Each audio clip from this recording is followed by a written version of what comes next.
मैं professor Ashwini Agarwal 4D infuser institute से बोल रहा हूँ।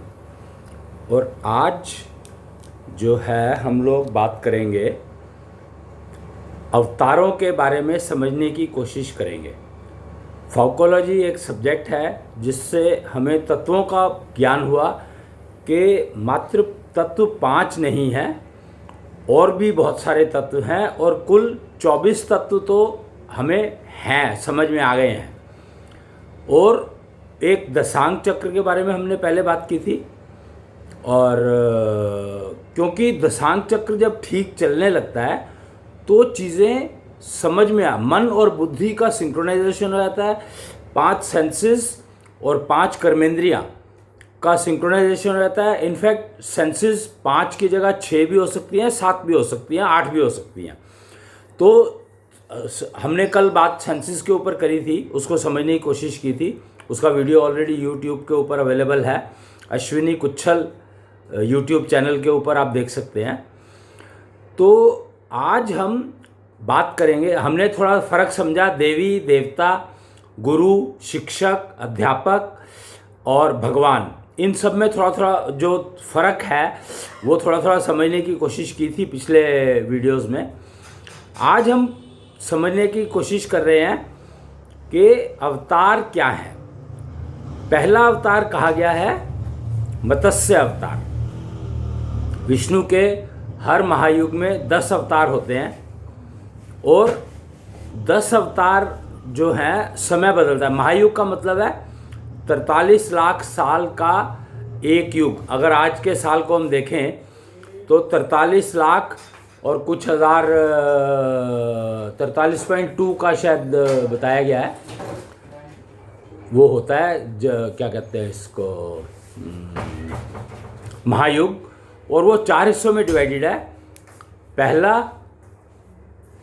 पहला जो है सतयुग कहलाता है, जो इसका के 16 सतयुग जो कहलाता है वो 4, 8, 12, 16 लाख साल का होता है सतयुग। और फिर होता है त्रेतायुग।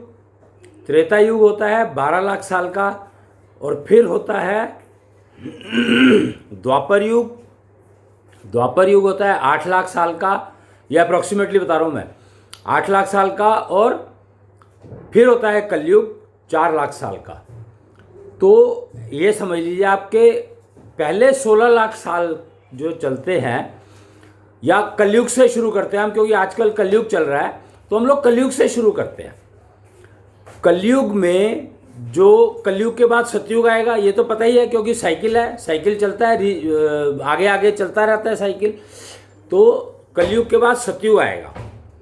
तो कलयुग के 3 भाग बताए गए हैं। एक पहला भाग जिसमें द्वापर युग का इफेक्ट रहता है, पहला भाग जिसमें द्वापर युग का इफेक्ट रहता है, ओवरलैप जिसको कह सकते हैं हम। और दूसरा भाग जो ट्रांजिशन पीरियड होता है, जिसमें के बहुत मतलब बदलाव शुरू हो जाते हैं कि अब हम कलयुग से सतयुग की तरफ जाना है, तो उसके लिए प्रिपरेशन करनी है। और प्रिपरेशन क्या करनी है, द्वापर युग का जो प्रभाव है वो खत्म हुआ, और कलयुग के गोल्डन पीरियड, तीसरा पीरियड जो होता है वो गोल्डन पीरियड कहलाता है। गोल्डन पीरियड मतलब सतयुग की तैयारी शुरू हो गई। तो उसमें सतयुग की तैयारी शुरू हो गई, गोल्डन पीरियड कहलाता है। तो तीसरा और दूसरा बीच का जो पीरियड है वो ट्रांजिशन पीरियड कहलाता है। तो हमारे इस कलयुग में जो पहला द्वापर युग का जो इफेक्ट था, महाभारत के साथ समाप्त हुआ। जब कृष्ण ने परीक्षित को राजा बनाया था, तो वो कलयुग के पहले राजा थे। माइंडेड कि वो कलयुग के पहले किंग थे, परीक्षित, राजा परीक्षित। और युधिष्ठिर आखिरी राजा थे द्वापर के इफेक्ट के, समझ लो आपके द्वापर का इफेक्ट जो है युधिष्ठिर के जाने के बाद समाप्त हो गया था। और कलयुग का जो वो है, कलयुग का पीरियड जो शुरू हो गया था वो परीक्षित, राजा परीक्षित से शुरू हो गया था। और कहते हैं कि कलयुग का वास सोने में होता है, गोल्ड में होता है। तो उन्होंने वो मुकुट पहना, उनसे वो गलती हुई, और गलती होने के बाद जरासंध का मुकुट शायद उन्होंने पहन लिया था, जिसकी वजह से उनका दिमाग मतलब इतना बदल, उनके सिर के ऊपर या दिमाग पर कलयुग का इतना हावी हो गया, वो कलयुग जो है वो हावी हो गया था, और उन्होंने ऋषि के गले में सांप डाल दिया था, और जिसका परिणाम तक्षक जो थे, उनके जो गुरु थे, जो ऋषि थे, उनके साथ उनका तक्षक का कुछ कनेक्शन होगा, तो तक्षक ने उनको काट लिया था, परीक्षित, राजा परीक्षित को, और उनकी मृत्यु, अकाल मृत्यु हो गई थी।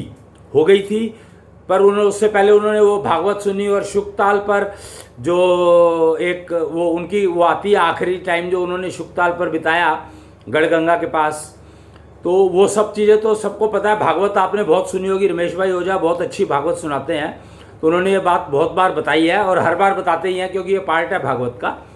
तो मैं उस डिटेल में नहीं जा रहा हूँ, क्योंकि हमें अवतार समझने हैं। तो मैं ये समय से इसलिए जोड़ा क्योंकि अवतार समय अनुसार आते हैं। अवतार जो है समय के हिसाब से आते हैं, और उनके आने के लिए बहुत तैयारी करनी पड़ती है पृथ्वी को, नहीं तो अवतार का जो बोझ है, उनका वजन पृथ्वी ना संभाल सकती। उसको बचाने के लिए जो तैयारी करनी पड़ती है, वो तैयारी करने के लिए जो समय चाहिए होता है, वो चाहिए ही होता है। खैर, तो राजा परीक्षित पहले राजा थे कलयुग के, और ट्रांजिशन पीरियड में उनकी मृत्यु, अकाल मृत्यु को प्राप्त हुए थे वो। और राजा परीक्षित का जो पैदा होने का वो है, वो तो आपको पता ही है कि अभिमन्यु की पत्नी ने उनको डिलीवर किया था, उत्तरा ही था शायद उनका नाम, तो उन्होंने उसको डिलीवर किया था, जो मृत पैदा हुए थे ब्रह्मास्त्र, अश्वत्थामा के ब्रह्मास्त्र के कारण, और कृष्ण ने उनको पुनर्जन्म दिया था। उनके अंदर टेक्नोलॉजी, एम्बेडेड टेक्नोलॉजी का उपयोग करके नए प्राण, नया पंचारखा डाला था। और वो पंचारखा किसका था, ये एक बहुत बड़ा सवाल है, जो किया लोगों ने, किया या नहीं किया, पर समझने की कोशिश ज़रूर की। हम लोगों ने तो की ही, हमारी टीम ने। और हमें समझ में आया कि पहले राजा हरिश्चंद्र हुए हैं, और राजा हरिश्चंद्र को अकाल मृत्यु की प्राप्ति हुई थी। तो वो अकाल, और उनको ट्रेनिंग दी गई थी, उनके साथ बहुत सारे जो है वो किए गए थे, ट्रेन किया गया था उनको बहुत सारी एक्टिविटीज़ में। तो उन्हीं का पंचारक डाला था कृष्ण ने परीक्षित को नाम दे करके, और फिर वो कलयुग के पहले राजा बने थे। पर उनके ऊपर भी कलयुग का कितना प्रभाव था कि उनको फिर से अकाल मृत्यु को प्राप्त होना पड़ा तक्षक के काटने से। तो ये एक कलयुग का प्रभाव बताया मैंने, कि कलयुग का प्रभाव सोने के ऊपर बहुत ज़्यादा होता है, और उससे हमें बचना चाहिए। तो ये राजा कलयुग की बात कर रहे थे हम। और कलयुग का पीरियड, जो ट्रांजिशन पीरियड था, वो महाभारत जब ख़त्म हुई उससे लेकर के, और 11 नवंबर 2011 तक कलयुग का ट्रांजिशन पीरियड था। और उसके भी 2-3 साल आगे तक चला, शायद 14 से समाप्त हुआ, पर 2011 से गोल्डन पीरियड शुरू हो गया था। कलयुग का गोल्डन पीरियड 11 नवंबर 2011 से शुरू हुआ था, जब कृष्ण को इंद्र गद्दी पर स्थापित किया गया था, कृष्णेंद्र बनाकर। इंद्र जो है वो गैलेक्सी के राजा होते हैं, हमारी जो गैलेक्सी है उसके राजा इंद्र हैं, और इंद्र होते हैं, और इंद्र की गद्दी पर जो बैठते हैं वो इंद्र कहलाते हैं। और कृष्ण, अब की बार कृष्ण बैठे थे इंद्र की गद्दी पर, और कृष्णेंद्र कहलाए। तो अगर आप महाभारत को देखेंगे, सुनेंगे, भागवत को सुनेंगे, तो आपको पता लग जाएगा कि कृष्ण ने कहा था, महाभारत में ये बात कही थी, राजाओं में राजा इंद्र वो मैं हूँ। और भी उन्होंने बहुत सारी चीज़ें कही थी, पर राजा के बारे में ये कहा था, और गैलेक्सी किंग बन करके बैठ गए। अब वो पूरी गैलेक्सी के किंग हैं, और अगले 99,999 मतलब 99,999 महायुगों के लिए कृष्ण इंद्र बनकर के बैठ गए हैं फिलहाल, और उसके आगे एक्सटेंड हो सकता है, चांसेस हैं कि एक्सटेंड होगा ही, पर अभी फिलहाल 99,900 महायुगों के लिए, 999 महायुगों के लिए, 99,999 महायुगों के लिए कृष्ण बैठ चुके हैं कृष्णेंद्र बनकर। और कृष्ण को पूर्ण अवतार कहा गया है, आप समझ सकते हैं। और वो 9वें अवतार थे, वो 9वें अवतार थे। अब अवतारों की चर्चा हम कर ही रहे हैं, तो आज मैंने आपको कृष्ण के बारे में बताया कि वो 9वें अवतार थे, 9वें अवतार, और उनको पूर्ण अवतार कहा गया है।